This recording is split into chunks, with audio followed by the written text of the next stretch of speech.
الدو وہ ان کے اپنے ہی ملک کے جو ساتھ لے آئے تھے وہ جرنلسٹ تھے اور ان کے وہ نام بھی جانتے تھے. 3 کوشچن اس نے لیے, تینوں جرنلسٹوں کے انہوں نے نام اور یہ وہ میڈیا کے پرسنز تھے جو ان کے پلین میں ان کے ساتھ آئے. جی, وہ ان کے اپنے امریکن تھے اور تینوں کے نام جانتے تھے. تینوں کو انہوں نے نام لے کر کہا آپ پوچھیں آپ پوچھیں آپ پوچھیں. 3 سوال انہوں نے لیے.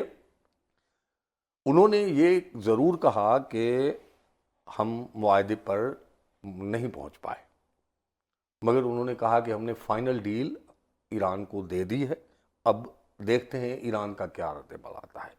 مگر وہ جو جنگ بندی 2 ہفتوں کی ہے اس کو انہوں نے نہیں کہا کہ وہ قائم رہے گی یا نہیں رہے گی. اس طرح ایرانی ان کی پریس کانفرنس کے بعد ایرانی وزارت خارجہ کے ترجمان نے جو کہا تھا, انہوں نے کہا تھا کہ ٹیسٹ ڈیفیسٹ بہت تھا اور ہمیں امکان نہیں تھا کہ یہ پہلی ملاقات میں ہوگا, مگر انہوں نے بھی تصدیق کی تو بہت سارے نکات پر اتفاق ہو گیا تھا. تو مگر امریکہ کی انہوں نے امریکہ پہ سارا ملبہ ڈالا کہ ان کی وجہ سے یہ کامیاب نہیں ہو پائے. اب دیکھیں نا, جو چیلنجنگ پوائنٹس تھے, اب امریکہ چاہتا ہے کہ نیوکلیئر پروگرام ایران کا مکمل ختم ہو جائے. ایران اس کو اپنی ملک کی سلامتی کے لیے ضروری سمجھتا ہے. اب یہ ریڈ لائنز ہیں دونوں ملکوں کے لیے. اب اس پہ نہ ایران ہٹ سکتا ہے نہ یہ. ہاں, یہ ہو سکتا ہے کہ اگر امریکہ چاہے تو ایران مختلف بیان دے چکا ہے, جیسے ساری دنیا میں نیوکلیئر پاورز رکھنے والے ملک ہیں وہ دنیا کے ایک میکینزم میں شامل ہیں, ایک ایجنسی ہے. ہاں, وہ اس کا وہ جیسے ساری دنیا کے ملک شامل ہیں اس طرح ایران بھی شامل ہونے پہ آمادہ ہو سکتا ہے. مگر ایران کے لیے یہ کہنا کہ ایران نیوکلیئر پاور جو ہے وہ ختم کرنے کی یقین دہانی کرا دے یا جو میزائل ٹیکنالوجی ہے وہ ختم کر دے, وہ ایران کے لیے بھی ریڈ لائن ہے. امریکہ اس کو ایران کے ایٹمی پروگرام کے خاتمے کو اپنی ریڈ لائن سمجھ رہا ہے. تو یہ جو چیزیں ہیں یہ دونوں ملک نہیں اس سے ہٹ سکتے ہیں. اب آبنائے ہرمز والا مسئلہ آ گیا ہے. آبنائے ہرمز امریکہ کہتا ہے کہ اس پہ ایران کوئی ٹیکس نہ لے. ایران سمجھتا ہے کہ کیونکہ ہمارے حدود ہیں اور ہمیں ٹیکس وصولی کا حق ہونا چاہیے. باقی کوئی نظام جو انٹرنیشنل جیسے بھی جو سمندر کے پانیوں پہ ہوتا ہے تو وہ ایران مان سکتا ہے, مگر کچھ امریکہ کو لچک دکھانی ہے, کچھ ادھر دکھانی ہے. اب جو میرے اطلاعات ہیں, ایران نے جو اس 28 فروری کے بعد جنگ ہوئی ہے اس میں جو نقصان ہوا ہے اس کا بھی معاوضہ دینے کا مطالبہ کیا ہے, جو میرے اطلاعات ہیں. اچھا, جو میں آپ کی گفتگو کو سم اپ کروں اپنے دیکھنے والوں کے لیے, 3 جو شرائط ہیں جس کے بارے میں یہ کہا جا رہا ہے کہ جو 3 شرائط جس پہ ایگریمنٹ نہیں ہو سکا, باقی نیٹی گریٹیز پہ بہت ساری گفتگو ہو چکی, اور میرے پاس جو اطلاعات ہیں وہ یہ ہے کہ کچھ ایرانین آفیشلز, کچھ امریکن آفیشلز, پاکستان کے کچھ آفیشلز یہ آپس میں کلوز رابطے میں ہیں. ڈسکشن ڈیبیٹ چیزیں چل رہی ہیں, چونکہ یہ نارملی پروٹوکولز بھی یہی ہیں کہ نیچے چیزیں چل رہی ہوتی ہیں آفیشلز کے لیول پہ, جب اس کو کسی چیز پہ سم اپ کرتے ہیں تو اس کے بعد پھر ہائیسٹ لیول کے اوپر اس کے سگنیچر یا چیزیں ہوتی ہیں. ایک بات. دوسری بات, دیکھیں اکنامک سینکشنز اگر ایران سے ہٹ جاتی ہیں, جس کا برملا اظہار خود ٹرمپ صاحب کہہ رہے ہیں کہ وہ ہتھیار بھی رکھنا چاہتے ہیں اور ان کو پیسہ بھی چاہیے. اب اس ساری گفتگو کو جب سم اپ کرتے ہیں, اچھا میں ذاتی طور پہ سمجھتا ہوں کہ امریکنز کو کوئی آبنائے ہرمز کا اتنا کوئی مسئلہ نہیں ہے, کیونکہ امریکنز ٹرمپ صاحب جو ہیں وہ خود کہہ چکے ہیں کہ جنہوں نے آبنائے ہرمز سے اپنے جہاز گزارنے ہیں وہ جانے اور آبنائے ہرمز کا راستہ جانے. اور اس کے بعد وہ یہ بھی کہہ چکے ہیں کہ نیٹو ممالک جو ہے وہ میرے ساتھ نہیں ہے, مجھے اس کا احساس رہے گا. اب جو لیٹسٹ ڈیولپمنٹ ہوئی ہے نا صحیح, اس ساری گفتگو کے بعد ایرانینز, اور یہ ایرانین کہہ رہے ہیں کہ امریکنز کی بال جو ہے امریکن کورٹ میں, اور امریکن کہہ رہے ہیں کہ بال ایرانین کورٹس میں ہے. میں سمجھتا ہوں کہ اگر ایرانی وفد کے لوگ یہاں پہ طے کر جاتے ہیں کہ وہ ٹھیک ہے جی اپنی ایٹمی پار جو ہے اس کو وہ گیو اپ کر رہے ہیں 100% اس کو زیرو کر رہے ہیں. گو کہ آیت اللہ خامنائی صاحب کے خود بیانات موجود ہیں کہ انہوں نے کہا کہ وہ ایٹمی طاقت حاصل نہیں کرنا چاہتے. ٹھیک ہے, تو پھر ایرانین عوام پوچھے گی کہ آپ نے اگر یہی سارا کام کرنا تھا تو 40-47 سال ہمیں کیوں معاشی طور پہ دباؤ میں رکھا اور کیوں ہماری لیڈرشپ کو ایلیمینیٹ کرنا پڑا.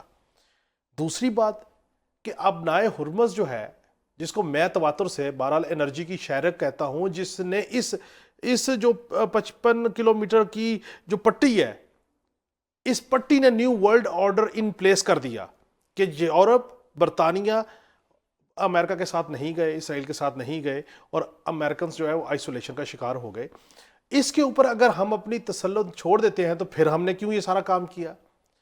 اچھا, اب ایرانین کی جو آرگومنٹ ہے وہ میں سمجھتا ہوں کسی حد تک ویلڈ ہے کہ اگر نہر سوئز پہ کہیں نہ کہیں کوئی نہ کوئی راہداری کی فیس دی جا رہی ہے, کوئی بھی دے رہا ہے, پاناما میں دی جا رہی ہے, کینیڈا میں دی جا رہی ہے, خود امریکن کہیں سے لے رہے ہیں, تو پھر ابنائے ہرمز سے کیوں؟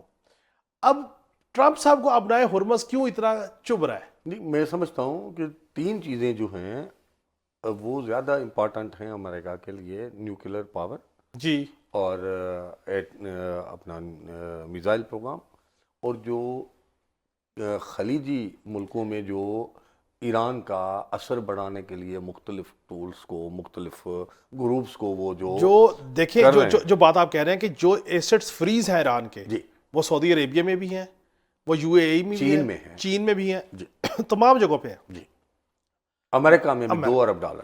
تو صحیح, میں جو گزارش کر رہا تھا کہ اب مسئلہ یہ ہے کہ ابنائے ہرمز جانے اور یورپ کے ملک جانے اور مڈل ایسٹ والے جانے اور پاکستان جانے اور انڈیا جانے, امریکہ کو کیا لینا دینا. اب امریکہ نے اپنی نیویز کو کہا کہ آپ ابنائے ہرمز کو بند کر دیں. جیسے آپ نے کہا, وہ کیوں کہ ادھر سے جو آئل لے کے ویزلز آ رہے ہیں اور ابنائے ہرمز سے گزر کے وہ یورپ کی طرف جائیں گے, امریکہ ان جہازوں کو نہیں گزرنے دے گا تاکہ یورپ کو تکلیف ہو, اور یورپ جو ہے وہ امریکہ کے ساتھ آئے اور ایران کو اس بات پہ قائل کرے کہ وہ امریکہ کی شرائط مانے. ایک یہ ہو سکتا ہے. مزید کیا کیا آسپیکٹس ہو سکتے ہیں یہ بتائیں تاکہ پھر ہم پروگرام کو ریپ اپ کریں. جو جنگ ہے نا وہ امریکہ کے بلکہ دنیا کے کسی بھی ملک کے مفاد میں نہیں ہے, کیونکہ ڈائریکٹ امریکہ اور ایران اگر جنگ ہوگی تو پہلے وقتوں میں اگر باضابطہ طور پر جنگ شروع ہوئی اور وہ سب کی دعا ہے نہ ہو تو اربوں ڈالرز میں آپ کے خرچے ہوں گے, اور پھر مزید وقت کچھ دنوں کا لگا تو خربوں ڈالر میں ہوگا. یہ رپورٹس پڑھی ہیں آپ نے, ایران, آپ نے افغانستان اور عراق میں آپ نے کیا, امریکہ کے کتنے خرچ ہوئے. تو امریکہ کو یہ سوٹ نہیں کرتا تو یہ جنگ ہو. تو ایک تو یہ معاملہ ہے, اور دوسرا چودھری بنا ہوا ہے نا امریکہ, تو وہ اس کی چودرائے بھی نہ جائے, کیونکہ ایک کمزور ملک سمجھ کے جس کو انہوں نے للکارا, انہوں نے اس کی چودرائے خطرے میں ڈال دی ہے. اب ایران کے لیے بھی فوری طور پر جو آپ نے کہا تو وہ فار دی ٹائم بھی گیو اپ کر سکتے ہیں ایٹمی پروگرام کو. تو وہ بیانات بھی جو آپ کہہ رہے تھے تو وہ کیونکہ اس کا ان کو فائدہ ہونا ہے, اس میں ایک چیز میں مگر اس وقت وہ نہیں کر سکتے. دیکھیں اس میں ایک چیز ایڈ کرنے کی ضرورت ہے. جی, جو بات آپ نے کی, جو وزارت خارجہ ایران کی, انہوں نے بھی کہا کہ بہت زیادہ ٹرسٹ ڈیفیسٹ تھا. جی, اب فرض کر لیں ایران کہتا ہے جی میں ٹھیک ہے آپ 100% اپنا یورینیم کی افزودگی جو ہے وہ تیسرے ملک کے حوالے کر دیتا ہوں, یا اپنی ایٹمی پار نہیں حاصل کرتا, میزائل ٹیکنالوجی بھی گرو اپ کر دیتا ہوں, ابنائے ہرمز بھی اوپن کر دیتا ہوں, تو ایران دفاع کیسے کرے گا؟ جی, اس بات کا کیا اعتبار ہے کہ کل امریکہ اور اسرائیل پھر اٹیک نہیں کریں گے؟ ایک ٹیکٹکس ہو سکتی ہے نا کہ پہلے ان کو ڈس آرم کر لیں, اس کے بعد پھر اٹیک شروع کر دیں. سو اس سارے معاملے میں گرنٹر کون ہوگا؟ ابھی جو ہوا ہے نا, اب دیکھیں لوگ مایوسی کی باتیں کر رہے ہیں, یہ بات درست ہے کہ کوئی نتیجہ, ہم جلد باز قوم ہے, ہم سمجھتے ہیں کہ بس آئے تھے نتیجہ نہیں نکلا, مگر گیم ختم نہیں ہوئی ہے. ابھی بھی پاکستان اتنا ہی ریلیونٹ ہے جو اس بات کے بے نتیجہ ختم ہونے سے پہلے ریلیونٹ تھا. اب بھی پاکستان بیک ڈور مذاکرات کرے گا. اور میں ایک آپ کو بتاؤں, جو میرا امکان ہے وہ میں ہسٹری کو سامنے رکھ کے کہہ رہا ہوں, اس میں اب اور مزید بیک ڈور رابطوں ان دونوں ملکوں کے درمیان رابطوں میں جو اہم کردار ادا کرے گا وہ عمان کر سکتا ہے. میں وہ اس لیے کہہ رہا ہوں جو امریکہ اور ایران کے درمیان جو ایک معاہدہ ہوا تھا ایٹمی پروگرام کے حوالے سے، تو وہ عمان کی مسلسل انڈائریکٹ رابطوں کی وجہ سے نہیں، ہوا ویسے تھا. دیکھیں، ویسے اب نئے ہرمز میں عمان کا بھی تو سٹیک ہے نا جی. جی اس میں یورپی ملک بھی آئے تھے، مگر عمان کا بہت کردار تھا.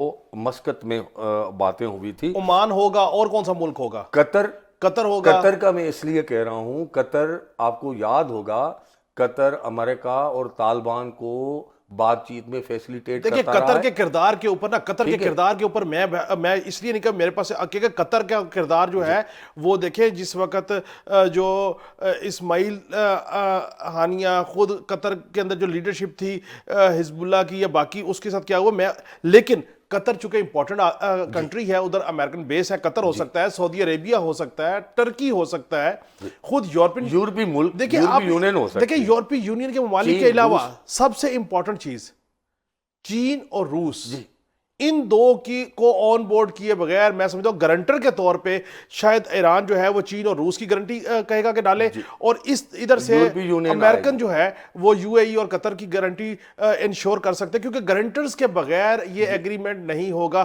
اب دیکھنا یہ ہے کہ یہ معاملہ کب تک چلتا ہے. اور مجھے یہ میں اپنا امکان بالکل جلدی سے، کیونکہ ٹائم بہت ہو رہا ہے. اپنا امکان بتاؤں. دیکھیں یہ اب اس وقت جو ہے اس ماہ کے آخر میں یا مئی میں دوبارہ ان میں مذاکرات ہوں گے، مذاکرات ہونے ہیں، اور انڈائریکٹ مذاکرات ان کے رابطے جاری رہیں گے. اور یہ زیادہ امکان لگ رہا ہے کہ جو 2 ہفتوں کی جنگ بندی ہے اس میں توسیع ہو، کیونکہ دنیا کے سارے ملک آج جیسے بے نتیجہ ختم ہوئے ہیں. آپ دیکھیں کہ دنیا کے سارے ملکوں نے بالکل ٹھیک ہو گیا. ایم پی سمرو صاحب ٹائم کا بھی جس طرح 2 ہفتوں کا ٹائم ادھر دیا گیا، اس طرح پروڈیوسر بھی مجھے بار بار کار میں کہہ رہے ہیں کہ آپ کا ٹائم ختم ہو گیا. اس کے اوپر ہم پھر اگلے شو میں گفتگو کریں گے. ناظرین، جو 21 گھنٹے کے امن مذاکرات ہوئے، بہت اچھا انیشیٹو تھا. آپ یقین رکھیے انشاءاللہ تعالیٰ یہ امن کا معاہدہ بھی ہوگا. کچھ گارنٹرز کا ایشو ہے، کچھ نیٹی گریٹیز کا ایشو ہے، لیکن یہ چیزیں سارٹ آؤٹ ہو جائیں گی، کیونکہ دنیا کے بیشتر ممالک نہیں چاہتے کانفلکٹ، وہ چاہتے ہیں امن. اور امن کے لیے خود ٹرمپ صاحب کی بھی کوشش ہے اور ایرانین رجیم کی بھی کوشش ہے. بہرحال ہم اس بات پہ اپنی گفتگو کنکلوڈ کر رہے ہیں کہ آفیشلز رابطے میں ہیں، سیز فائر کا ٹائم ایکسٹینڈ ہوگا اور مذاکرات کا ایک اور دور ہوگا. پھر ملاقات ہوگی. اللہ حافظ.